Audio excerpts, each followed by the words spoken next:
Hi, and welcome to Cognitive Neuroscience.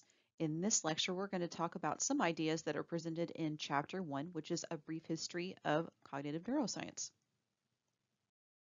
So let's start at the very beginning. What are the foundations of the area of neuroscience? We can really kind of track it back all the way to Greek civilization, where they were really trying to figure out how we kind of fit into the world around us. And it was really the Greeks that kind of came up with the idea that we're separate from the world that we live in. And from there, we kind of started to think more about the differences between mind and body, or conscious mind, conscious thought, and the physical body. And questions arose, of course, are they separate things or do they work together? That is your mind working completely independently of your body, or are they kind of the same thing?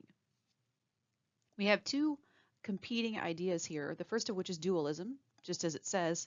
In this line of thinking, the mind and body are considered to be separate. That is, they are kind of working independently of one another. On the other hand, we have monism. The idea here is that everything consists of matter, and the mind is produced by the nervous system or the physical body. So what's going on in the mind is essentially being produced by the physical body. So in this way, the mind and body are kind of the same thing. They're working together. And it's this particular line of thinking that led us to our what we would call present day neuroscience, the exploration of how the mind and the body interact and what is going on inside the organism when we are observing a physical behavior. If we look at more at what these ancient cultures thought about our mind, thoughts and feelings. A lot of ancient cultures thought that the heart was responsible for your thoughts and emotions. If we look back to Hippocrates, he was a bit different. He thought that the brain was actually responsible. And similarly, another researcher or philosopher of the time, Galen, dissected a lot of different animal species, and he was able to get more at the physical structure of how perhaps things might be interconnected. And when he was dissecting these different animal species, he came to agree with Hippocrates' idea that the brain was indeed responsible for thoughts and feelings. And he came to this conclusion because when he was dissecting these animals, he noticed that all of our sense organs connect to the brain. They don't connect to the heart. So this led him to agree with Hippocrates. Furthering the area of neuroscience was René Descartes. This was the famous mathematician, scientist, and philosopher. In terms of more what we call automatic responses, he proposed that we were just basically machines controlled by our environment. That is, we were just automatically responding to stimulation from the environment. And he termed these automatic responses as reflexes. So, for example, if you were to touch a hot stove, you automatically will pull your hand back. You don't consciously think about that. It's just an automated response that your body performs for you. Now, there are more complicated behaviors or responses. And for that, Rene Descartes was a proponent of the dualist idea. That is, that the mind and the body essentially are behaving separately. He proposed that there was actually a link between the two, and he was the first to suggest that there was a link between the two. In particular, he thought that the mind could influence the body. Specifically, he thought that the mind actually controlled bodily movements. And this is not for reflexes, this is more for intentional movements. That is, the mind would decide upon the movements and then control the body to act out those movements or behaviors. And he also believed that our sense organs provided our body with information.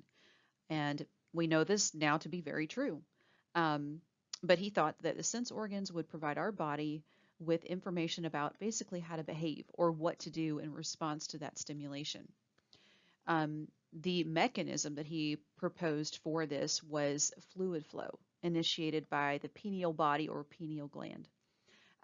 This part is not correct, as we know now, but Descartes was actually correct about a fair number of things, in particular, the difference between automated responses or reflexes versus more intentional movements, and also that our sense organs provide our body with, if you want to think about it as information, basically provide our body with signals about how to respond to our environment. Next, we have Johannes Muller. Muller investigated the role of different organs by removing them and then testing to see what responses would occur to the exposure to certain chemicals or certain environmental stimuli. And from this research, he proposed the doctrine of specific nerve energies. And what this doctrine says is that all nerves carry electrical impulses. And the perception of the message or information that is carried by different nerves happens in different parts of the brain. And I mean, way to go. All of this is actually pretty accurate. Nerves carry electrical impulses, and these different impulses are carried by different nerves to different areas of the brain. Thus, we say then that things are functionally divided. So, for example, we have the optic nerve versus the auditory nerve. They are carried by different nerves into the central nervous system, which we'll take a look at later in the term. But this was very helpful in furthering our understanding of how signals may travel throughout the body, how those signals or impulses, electrical impulses, would be perceived in the brain, and how they even got to the brain. Next, we'll talk about Pierre Florenz. This is quite interesting. This isn't done very often these days. This is something that is very challenging to get approval to do for research purposes, but this researcher did experimental ablation on non-humans.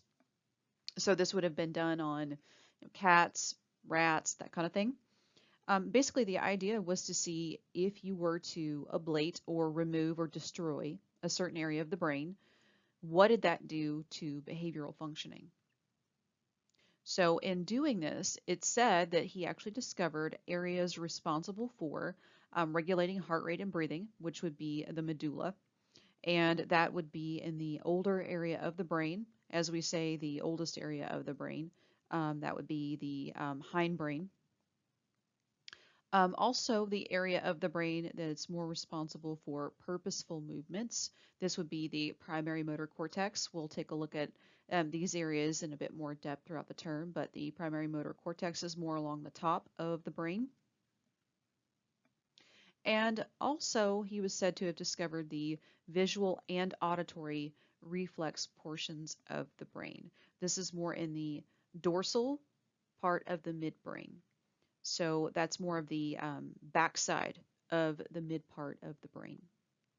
So when they say that he discovered the area of the brain that was responsible for these behaviors or heavily correlated with performance of these behaviors, what that means is that basically if he were to ablate that particular area, then functioning of that behavior was severely impaired. That is, if he caused damage or destroyed the medulla, for example, then heart rate and breathing would no longer be regulated. The organism would die quickly. Now moving ahead a bit more in time, more learning about functions and their associative areas in the brain. Now, at this point, I would like to just kind of provide the reminder that we know that there's not any one area that's directly responsible for any one behavior per se. More so, we see more activation in certain areas of the brain when we're engaged in certain tasks, but we do see spreading of activation throughout the brain. So it's not that there's just one specific area that's responsible for every one task or behavior. However, we do see areas of the brain that are much more active when we do certain things, which brings us to Paul Broca. He observed behavior in humans that had incurred brain damage. In particular, he would look at stroke victims, for example, and he would perform autopsies on stroke victims that had speech loss as one of the main side effects of their stroke. And what he was able to determine is that there was damage to an area on the left front side of the cerebral cortex. And he believed that this was responsible or heavily related to speech production. This is now referred to as Broca's area.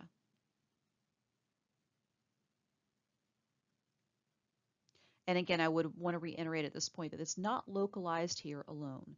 That is, if you have damage to Broca's area, it doesn't automatically mean that you will never be able to produce speech, but it does mean that that ability will be most likely heavily impaired.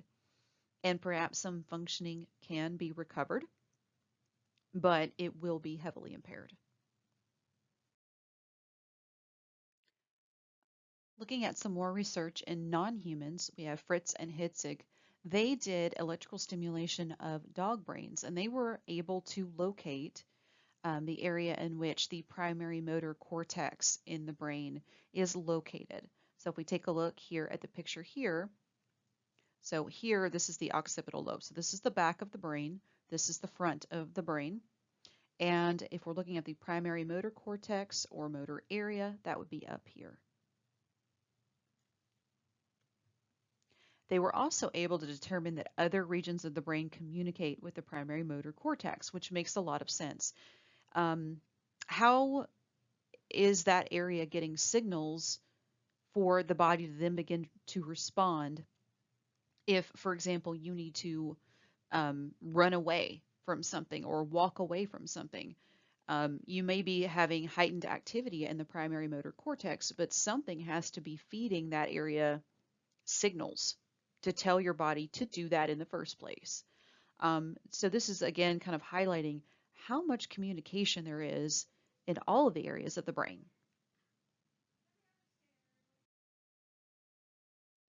Now, interestingly, here we're looking at a much more micro view of the brain. Up until now, we've been looking at specific structures within the brain. Here we're looking at an even more microscopic level. Here we're looking at cells, or specifically neurons. Neurons are the units that communicate with one another to send signals all throughout the brain and then to the body to tell the body what it needs to do in response to external stimulation. We'll talk a good bit more about neurons as we move along in the next few weeks. But for now, I want to mention this research because this was done by a Spanish researcher named Cajal, and he looked at the structure of neurons, and in particular, he used something fascinating called Golgi staining. This allowed us to see the actual structure of individual neurons. Now, up until this technique was used by Cajal, we really thought things looked more like this because this was about as good as we could view it. So this looks like a roadmap. Neurons look like they're touching one another. It looks like everything is interconnected. But throughout this staining procedure, we were actually able to see way more in detail, and we were able to determine that things actually look a lot more like this. And what we could see is that neurons actually don't touch. There's space between them. That space is called a synapse. Again, we'll look at this in the next few weeks, but this was really helpful for us to start to understand that there's individual units within the nervous system called neurons, and it's not a continuous network, which says a lot about how they communicate. It means that communication may not be quite as fast from neuron to neuron as we may have thought because they don't actually touch. Those nerve impulses or signals have to go across gaps that exist between neighboring neurons.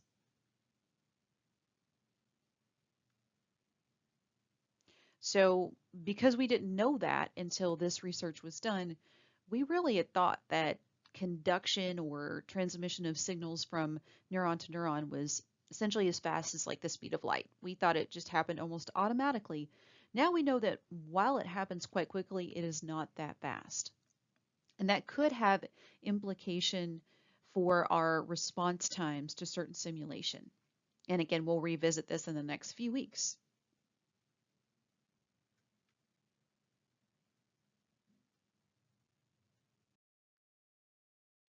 Now that kind of brings us a little bit more up to date. That was a very quick crash course and just some of the few things that are kind of hallmark events along the history of the area of neuroscience.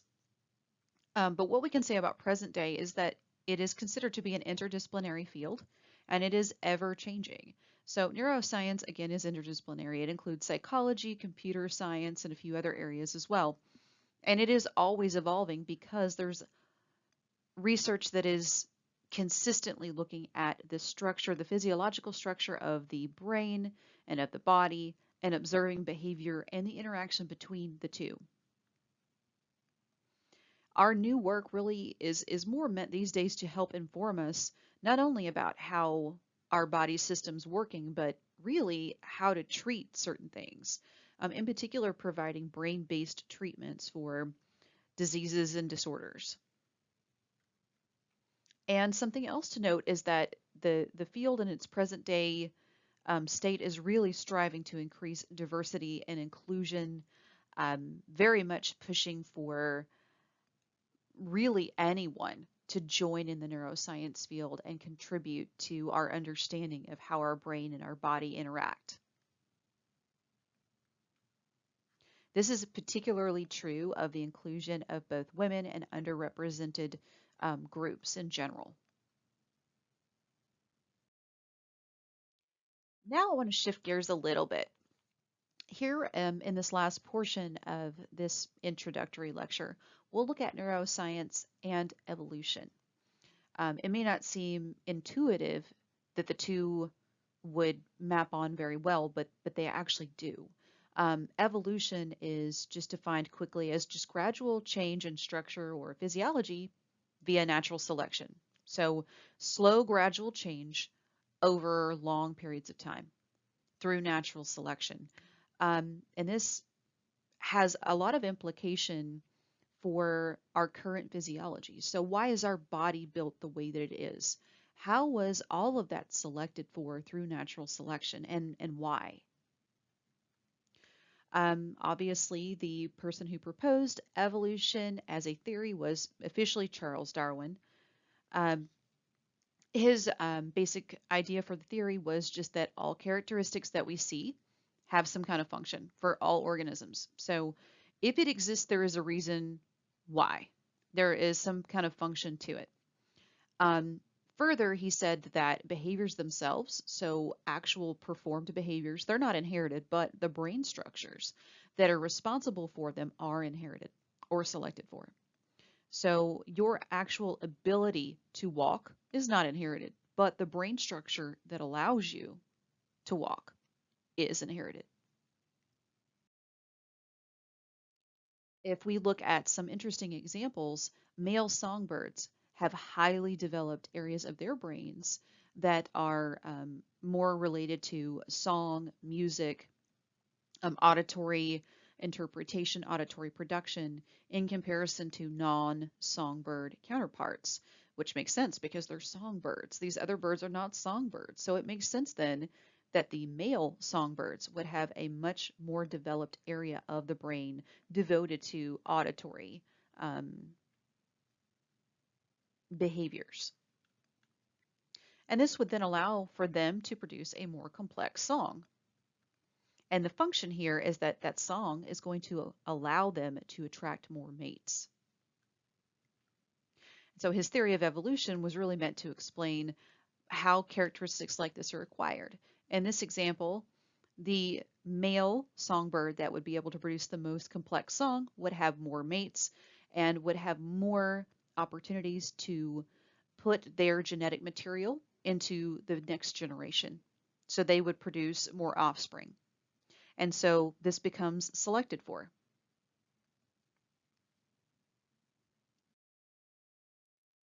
I like this drawing. I like to show students this whenever I can. I think it's cool. Here we're looking at just natural selection, and we're looking at an extremity arm for a human, for example, or a wing for a bird, and we're looking at similarities here. So what we do know is that members of species obviously are not identical, but the differences that are advantageous are selected for. But what I think is really neat about this, and I'm sure you've already noticed just by looking, is that while there are differences, of course, there's a lot of similarity between all of these that we're looking at. So if we focus at the human first, we see one long bone, then two bones, and then many bones in the hand. Same thing for the bird. One bone, two bones, and then many bones.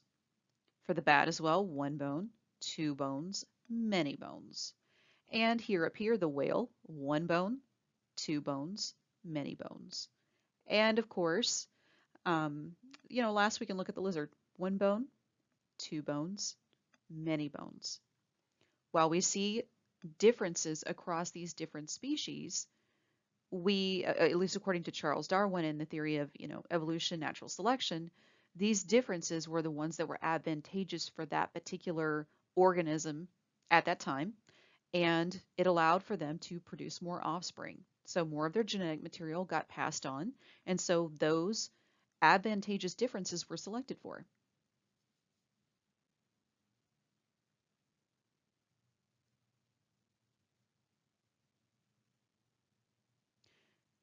Further, differences that aren't beneficial. So differences that actually make it more difficult for an individual to survive, stay healthy, and then obviously reproduce are not selected or are selected against. So for example, if we're talking about a giraffe, let's say, and the only food available is at a very high point, the shorter necked giraffes are going to have a harder time reaching food. They are not going to be as healthy, and they're not going to be as likely to live as long, be able to fight off any predators or competitors, and they're also going to be less likely to be able to reproduce. So that difference in them, the shorter neck, is not going to be selected for. It's going to be actually selected against. It's going to be less likely that you see that shorter neck in future generations. So the general conclusion here is that characteristics that are helpful in survival and reproduction tend to get passed along. Those that don't, won't.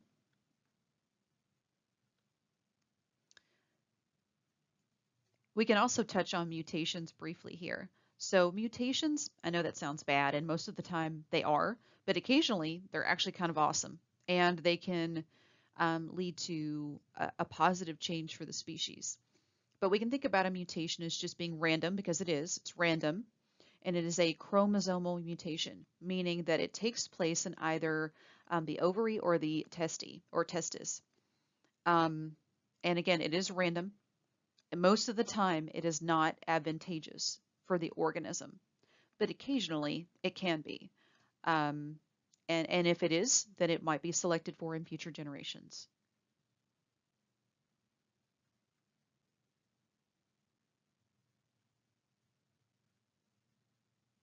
One particular example of how this can actually be advantageous is resistance to disease. You may have seen in the news there being a gentleman that has donated a ton of blood over the course of his life because he actually has a very specific antibody that makes him resistant to a certain disease. Um, that occasionally happens. That is a mutation.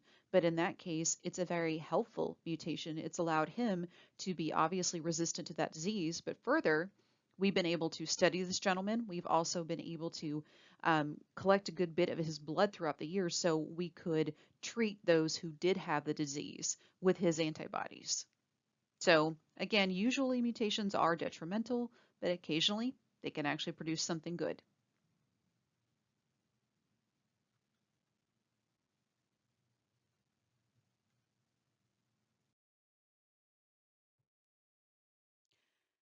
So along this line of neuroscience and how our current body structure, for example, brain structure, could have evolved over time, the furthering thought is that any hypothesis that can be questioned should be perhaps thought of in terms of evolution. So For example, first of all, just does this make sense? From an evolutionary standpoint, does it make sense that something would be selected like this, that it would have evolved? What would have been the advantage for it to do so? Like, why would it have been selected for? What is good about it that helped these species survive? And how might existing functions evolve to perform more complex functions in complex organisms? So this is actually a very interesting question. How is it that, over many generations that we have eventually evolved to be able to perform much more complex functions than previous generations? We can take a look at that. We like to call this particular area of interest, the evolution of the large brains, human brains, or higher order primate brains. So new species in general evolve when there is kind of unexploited opportunities in the environment, as we like to say. So there's something in the environment that would be advantageous, but there isn't a species in that environment that's currently capitalizing on that opportunity. So if we look at the earliest humans, so we're going to kind of go back to the Cenozoic period. This is about 65 million years ago. The environment, at least as best we can tell, we think it was pretty tropical, lots of fruit-bearing trees. Color vision, we think, was likely selected for during this period of time. Now take a second and think about, why would color vision be beneficial for individuals to have during this period? Think about when you go to the grocery store and you're looking for berries, let's say strawberries. How do you pick strawberries? Well, you do multiple things, but the first thing you're likely to do is look at all of the ones you can choose from and look for ones that are visually appealing. In particular, you're probably going to look for the ones that are bright red, right? Ripe fruit discrimination is likely something that led to higher rates of survival for these earlier humans. That is, the humans that had the ability to detect color differences and could then tell which fruits were riper were likely to be able to get more nutrition from those fruits. They were likely then able to consume more calories and be healthier, and were likely to survive longer and reproduce more. We also think similar things like tool use and communication, these things require a larger brain. And, those earlier humans that had that particular capability weren't able to survive and reproduce. Interestingly, if we go to head size, if we focus on newborns, they're about as large as they can be safely. That is, newborn heads, and we're talking about humans right now. Newborn heads are about as large as they can be safely because they still do have to pass through the birth canal, right? Um, but here's the thing. We know that in order to have a large brain, that the head can't be fixed. That is, the skull cannot be fixed. So a newborn being born with a smaller head, smaller brain, we know that they're going to have to develop a larger brain. This requires that their skull be able to continue to grow or develop as they grow and develop, as their brain grows larger, as more connections are made, neurons are connected, neural networks are being built, more brain tissue is growing and growing. That skull needs to be able to be pliable enough to accommodate for that brain growth. And this is actually true of all mammals, not just humans. Now, if we think about the care of young or offspring, all mammals and birds require some care after birth. That is, any mammal, once their offspring is born, they're not going to leave that offspring and just never return and never help them. During this time, right after birth, the offspring is going to be developing their nervous system. And during this development, they require care. This is really kind of an evolutionary process. It's not required to produce a specialized brain, but it could produce a larger brain with neural circuits to be modified by experience. So what this means is that when an offspring is born, this process of care and being exposed to the parent and being exposed to their environment is going to allow time for a larger brain to develop or be modified by experience. That's how these neural circuits are essentially built, is through experience. And through this process of care after birth, perhaps then this allows for that production of a larger brain. Something a little bit interesting here, we might think of a larger brain as is just purely being brain weight, or specifically brain weight to body weight. So what is the ratio there? Interestingly, that's actually not the best indicator of intelligence. Here we have, we're looking at relative brain weight as a function, or yeah, as a function of body weight. So on the x-axis we have body weight, the y-axis we have relative brain weight. And here we just have, a selection of mammals. Um, if we look, the mouse would actually be killing the game here, but that's obviously not accurate. What we're actually more interested in is how many neurons exist in the brain that are not committed to basic functions of muscles or dealing with sensory information. Basically, how many extra neurons are there that can be allocated to a number of other things? And if we look at it like that, well, then humans wind up being on the top. And that's typically what we think more of when we think about large brains, is not necessarily the brain weight in relation to body weight. More so, how many neurons are actually available to be used for all kinds of other stuff. So to summarize the last few slides, we know that humans and higher order primates have larger brains. We know that they can't actually be born with those larger brains. Physiologically, it wouldn't be possible, it wouldn't be safe for that to be the case. So there is kind of a delayed maturation period where the offspring is born and then that neural circuitry develops over experience and nurture over time. And we do have evidence that suggests that the slower brain development is actually kind of important. So something that we do know is that prenatal cell division, which we will take a look at here in the next few weeks, is delayed in humans. So before the offspring is born, when it is in utero, cell division, or just, cell like development overall of the organism, is slower. It's delayed in humans. And if we look at the average brain weight at birth for humans, it's about 350 grams. From there, creation of new neurons almost stops after birth, but connections are being made repeatedly, and other brain cells are increasing rapidly. So while new neurons after birth aren't necessarily being created, connections between them are being made all the time, and other types of brain cells are increasing at a rapid rate.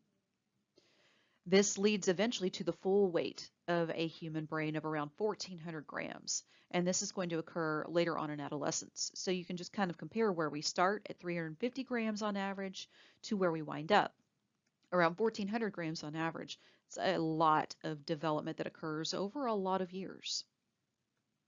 This slowed maturation is actually referred to as neoteny.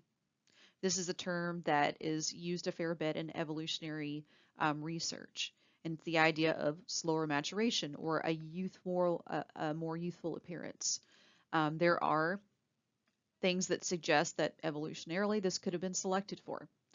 In this particular case, obviously, it has led our human species to be where we currently are.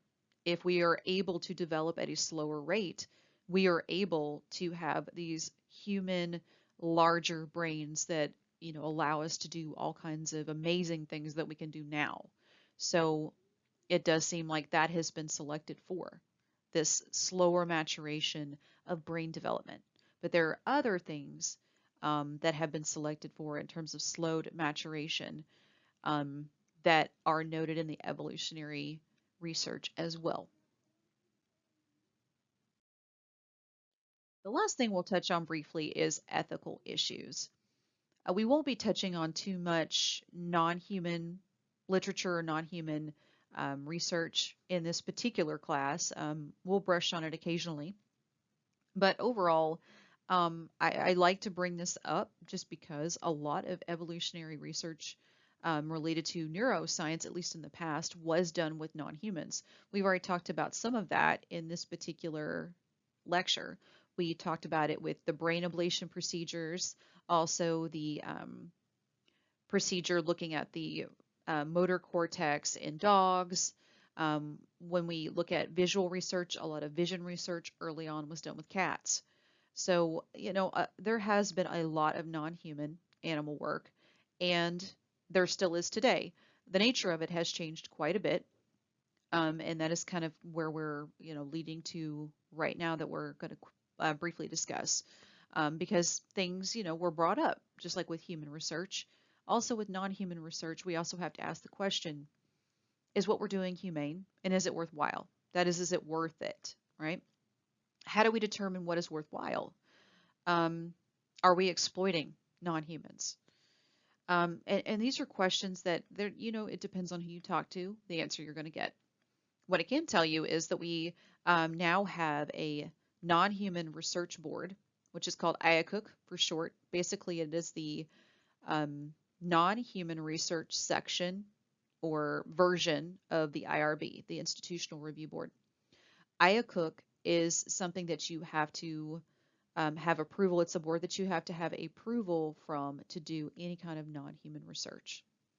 What you're looking at here, by the way, is the Harlow monkeys. You may be familiar with this research, maybe not, but I'll summarize briefly.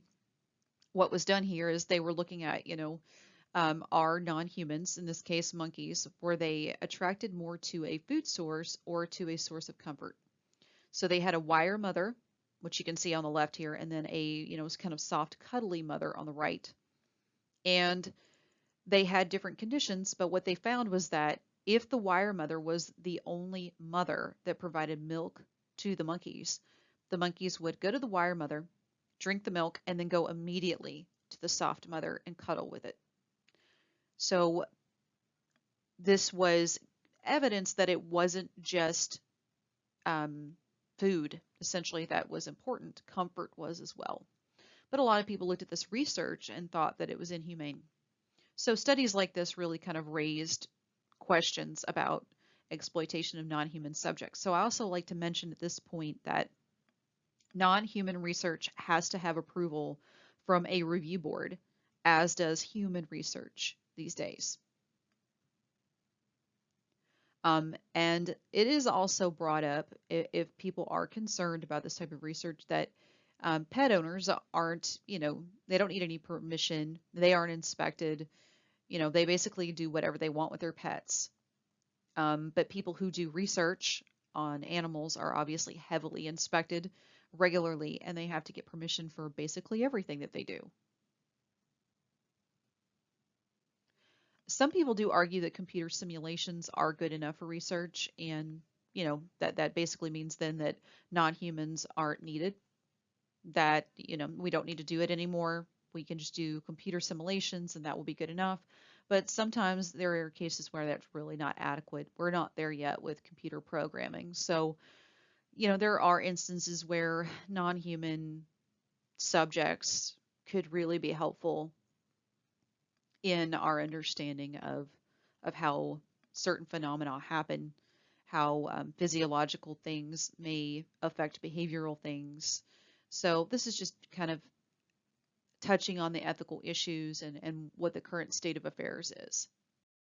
Similarly, with humans, we know that we have the Institutional Review Board, the IRB. This is again meant to ensure ethical treatment and to require informed consent from anyone who is going to participate in research. And this is obviously a result of, again, some studies that were not reviewed, that were not inspected. The example here is the Tuskegee study. You may be familiar with it, but basically they were looking at syphilis and what happens if it goes untreated. They had a population and they studied that population and they told them that they were being treated, but they actually did not treat them. They just wanted to see what would happen if the disease was left untreated. And so they watched these individuals become more and more ill. But again, this was allowed to happen because at the time there was really there's no formal process to get informed consent. There was no review board or anything really at the time to check into this.